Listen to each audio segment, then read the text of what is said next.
to Jesus I surrender all, to Him I freely give. Hello, Fort Gibson family. Today we're going to begin a journey that I hope will be of tremendous benefit to all of us. It is a journey that is going to take us, I believe, closer to God and allow us to develop a relationship with God that perhaps we haven't had before. This is going to be all about recognizing who we are and where we are and how much we need God.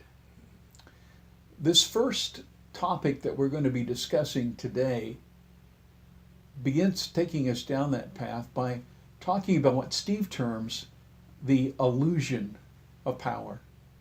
And I would absolutely agree with that terminology. I believe we do live under an illusion of power.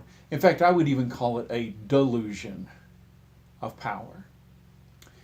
You see, we like to think that we're capable of getting the job done, that we've got the ability to do whatever needs to be done. And the fact of the matter is that there's a sense in which we do, okay? We have the capability of getting something half done. We have the capability of getting something sort of done. But we are never going to be able to accomplish what we can accomplish if we turn our lives over to God and we allow His power to flow through us and to work in us. That's the key. Let me give you a couple of biblical examples to kind of think over and chew on to kind of set the stage for what we'll be talking about today with this illusion of power. And the first one that I want us to think about is Moses. In Exodus chapter 3, Moses confronts that burning bush, and the voice of God speaks to him out of the burning bush and basically calls him to lead God's people out of Egypt. And Moses is just, no, you got the wrong guy.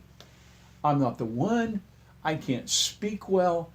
We know from other descriptions of Moses that he's a very meek man. He's not the guy who's seeking power. He's not wanting to run things. That's not who he is. And obviously his reaction to Yahweh calling him to lead Israel is, no, I don't have the capability to do that. And of course, God's response is a recognition of the fact, basically, Moses, no, you don't. But you don't need to worry about it. I'm going to provide. You need a spokesman? You don't want to speak? Aaron will speak for you. I'm going to give you power like you've never had. You know, he illustrates that with a rod, the staff that turns into the snake and so on. I am going to give you everything you need to lead Israel. Just trust me. And stop depending on your own power and start depending on mine. Brothers and sisters, for 40 years, Moses is going to lead Israel.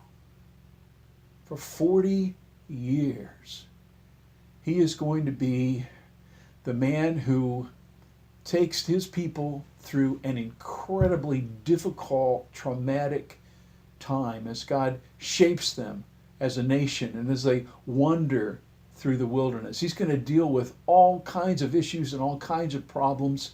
And to this day, we recognize Moses as one of the greatest leaders of men who've ever lived, don't we? And of just an integral part of God's plan. But it doesn't have to do with Moses' innate ability, with Moses' innate power. It has to do with the fact that Moses was willing to understand and grant the fact, no, I can't do this, but God, if you'll do it through me, I can do it. And he could. You see, as long as Moses looked at his own power, he realized he couldn't accomplish what needed to be accomplished, but with God's help he could, and he did. Now, the same illusion of power that we all struggle with, I think, is illustrated beautifully with the Apostle Paul in 2 Corinthians chapter 12, where Paul talks about how there came upon him what he calls a thorn in the flesh, okay? An affliction, he says, that came from Satan. Now, what that thorn in the flesh was, as we've talked about before, we don't really know. I have a tendency to think that it had something to do with his eyesight, because some of the other things that he wrote. But obviously, when this came on him, he felt like this was going to keep him from effectively doing his calling, which was to take the gospel to the Gentiles. Okay, God, I'm not going to be able to do what you've called me to do. And so he begs God, take this away, take this away, take this away, 3 times. And each time God clearly says, no, I'm not going to take this away. And then God says, remember, to Paul, my grace, Paul, is sufficient for you. And I don't know when Paul began to understand, I don't know when Paul began to get it, but he did. Because the fact of the matter is that as smart and educated and driven and capable as Paul was, and he was, I mean, the man was an incredibly capable individual. All that capability was a gift from God.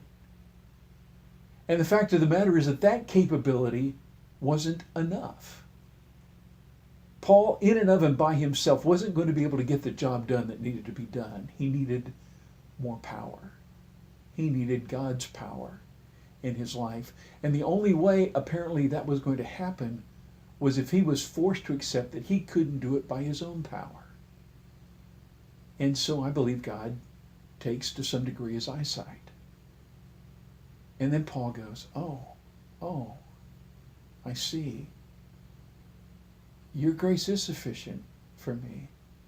It's when I'm weak that I'm strong.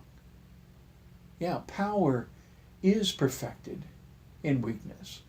As he'll write to the Philippian brethren in Philippians 4:13, I can do all things through Christ, through him who gives me strength. You see, Paul was forced to confront the illusion of power when he lost what he perceived to be his power. So much of his intellect, so much of his capability tied to his eyesight, to his ability to see. And if that's indeed to some degree what was taken away from him, then again, Paul's looking at himself and going, I can't do this, I can't do this. But God is saying, oh yes, you can. By my power, you can. And he did, didn't he? He spent decades sharing the gospel and established churches all over modern-day Syria and Turkey and Greece and Italy as he shared the gospel with people and laid a foundation that you and I continue to stand on today. But he didn't do it by his own power. He did it by the power of God. Brothers and sisters, one of the most important things we can do is be honest with ourselves and recognize and understand that the power that we have is an illusion. It's a delusion. Because that power that we possess, I don't care how capable a person is so minuscule compared to the power of God and what God can do in and through us that there is no comparison. And it's so important that we learn to let go and to let God. And that's what this series is going to be all about, is trying to walk through this process mentally and spiritually of coming to the point where we realize and recognize that above all, what we need is to truly be able to say, Lord, take control. Take control. And God bless you in your discussion today. Thank you. Take my life and let it be all for you and for your glory. Take my life and let it be yours.